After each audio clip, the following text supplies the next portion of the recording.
लेकिन क्यों अंजलि? जब घर में इतनी अच्छी रसोई है, गैस इंडक्शन है, तो भला वो चूल्हे पर खाना क्यों बनाती थी? लगता है उन्हें इन सब का इस्तेमाल करना नहीं आता था। ऐसा नहीं है भाभी, वो क्या है ना, हमारे घर में नाश्ता तो हमारी रसोई में ही बनता है, लेकिन दोपहर और शाम का खाना चूल्हे पर ही बनता है। हम सबको चूल्हे पर बना हुआ देसी खाना खाने की आदत है। आपकी शादी से कुछ दिन पहले ही उसने काम छोड़ दिया था। हम तो सब सोच रहे थे कि अब कहाँ से अच्छा खाना बनाने वाली लेकर आएंगे, लेकिन आप तो काफी अच्छा खाना बनाती हैं, इसलिए आप ही अब रोज चूल्हे पर खाना बनाकर खिलाना हमें। अपनी नंद की बात सुन पूनम के तो पैरों तले ही जमीन खिसक जाती है।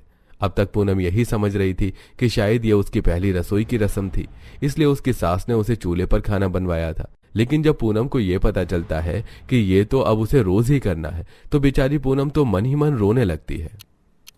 अरे यार, क्या मुसीबत है, एक तो चूल्हे पर खाना बना, ऊपर से ये धूप सीधी मुझ पर पड़ती है। ये चूल्हा कहीं और नहीं बन सकता क्या? हालत खराब हो गई है मेरी तो गर्मी में। जहां धूप में बैठकर चूल्हे पर खाना बनाते हुए पूनम गर्मी से परेशान हो रही थी, तो कभी चूल्हे की आग से पूनम के हाथ जलते, तो कभी राख से उसके हाथ फटने लगते। खाना बनाने के बाद पूनम अपने कमरे में जाती है और अपने पति रंजीत के चेहरे पर प्यार से हाथ लगाने लगती है। फटे हाथ होने की वजह से रंजीत को पूनम के हाथ चुभने लगते हैं। तुम क्या मजदूरी करके आई हो? कैसे फट रहे हैं तुम्हारे हाथ? मेरे तो गाल ही छिल गए ऐसा लग रहा है। जहां पूनम एक तरफ कड़ी धूप में बैठकर चूल्हे पर खाना बना रही थी, तो वहीं उसके ससुराल वाले एसी की ठंडी ठंडी हवा में बैठकर खाना खाते थे।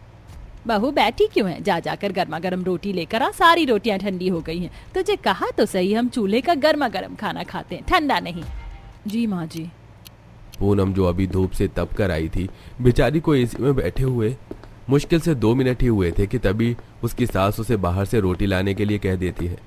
पूनम सभी को रोटी देकर जैसे ही सोफे पर बैठने के लिए जाती है। अरे बहू, क्या हो गया है तुझे? बार बार सोफे की तरफ जा रही है। सब्जी तो लेकर आ, बार बार हर चीज बोलनी पड़ रही है।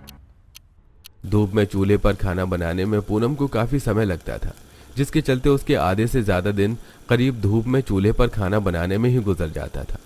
कड़ी धूप में बैठ बैठ कर जहां पूनम आग से तप रही थी, तो वहीं धूप की किरणों की वजह से पूनम की बॉडी पर काफी ज्यादा टैनिंग आ गई थी।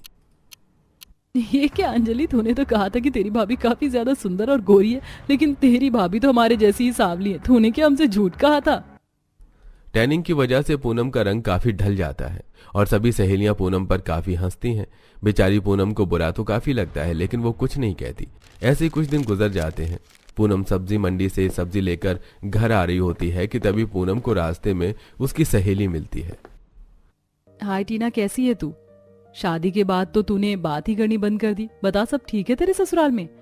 अब मैं अपने ससुराल में नहीं, मायके में रहती